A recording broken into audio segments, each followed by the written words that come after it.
ذكر رحمة ربك عبده زكريا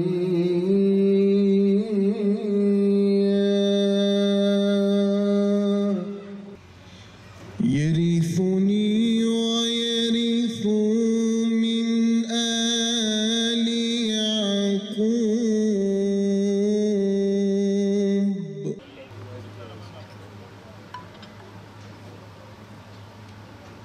Çok güzel bir aydayız.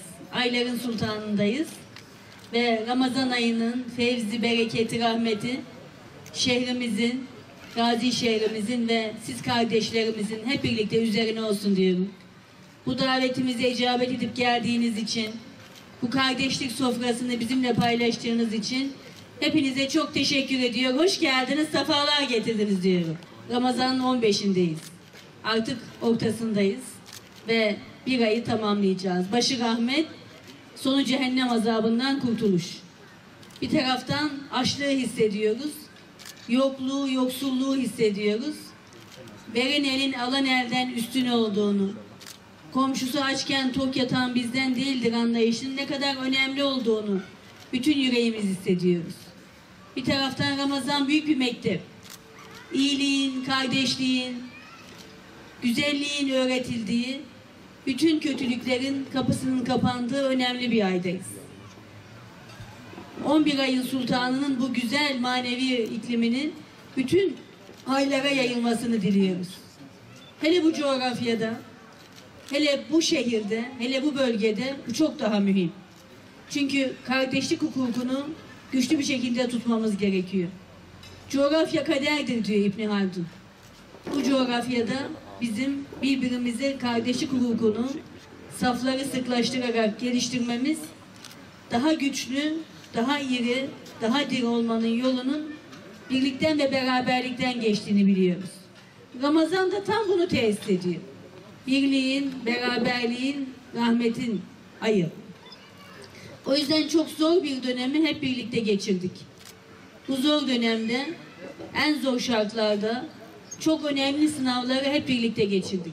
Empati yapmamız gerekiyor. Birbirimizi hakikaten kalbi olarak çok sevmemiz gerekiyor. Müminler kardeştir diyor. Eğer onu yüreğimizde hissedemezseniz gerçek Müslüman olamazsınız ve cennetime giremezsiniz diyor. Bu kadar kolay. Kalbimizin sesini dinleyeceğiz. Ve birbirimizi Allah için çok seveceğiz. Başka türlü bu çok kolay. Parçalamak çok kolay. Kutuplaştırmak çok kolay. Ayrıştırmak çok kolay. Asıl olan şey birleştirmek. Asıl olan şey Hazreti Mevlana'nın dediği gibi ne olursa ne ol yine gel anlayışını dünya barışı için inşa etmek. İşte o yüzden dünyayı cennet haline getirmek de elimizde, insanoğlunun elinde cehennem haline getirmektir. Birilerinin bu bölgede çok hesabı var. O yüzden kan bitmiyor, gözyaşı bitmiyor. Ümmet ağlıyor. Çocuklar, kadınlar çok ciddi bir şekilde bu süreçte, bu bölgede canı yanıyor. İnsanlığın canı yanıyor. O yüzden biz bir Gaziantep modeli oluşturduk.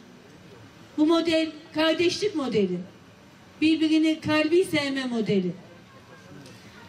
Dili, dini, mezhebi, cinsiyeti ne olursa olsun sevgi ve kardeşlik modelini güçlendirmemiz gerekiyor. Bunu bir Türkiye modeline dönüştürmemiz gerekiyor. Ve 82 milyonun kardeşliği üzerinde aşılamayacak hiçbir engel, gidilemeyecek hiçbir hedef yoktur diye düşünüyorum.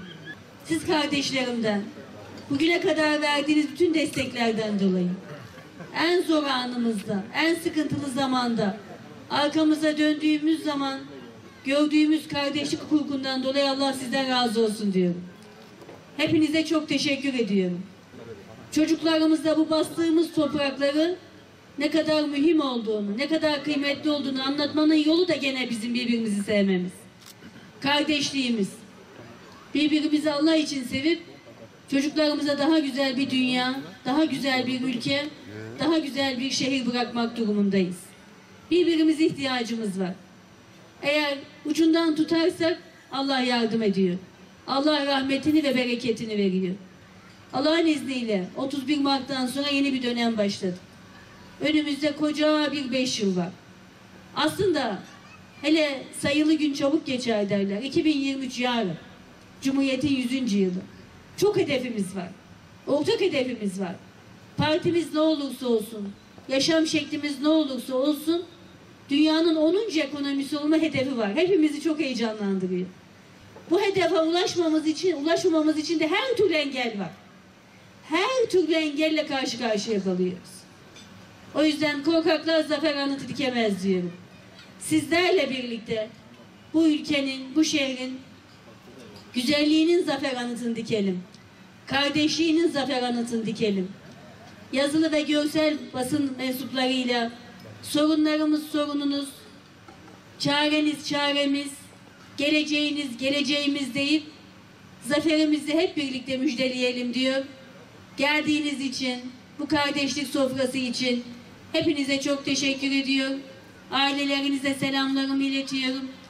Yüce Mevlam Ramazan'ın sonunda herkesin gönlündekini versin, bütün duaları kabul etsin diyorum. Diliyorum. Bayrama bayram tadıyla çıkmayı, bayram tadıyla geçirmeyi nasip etsin diyor. Hepinizi sevgi ve saygıyla selamlıyor. Çok teşekkür ediyorum.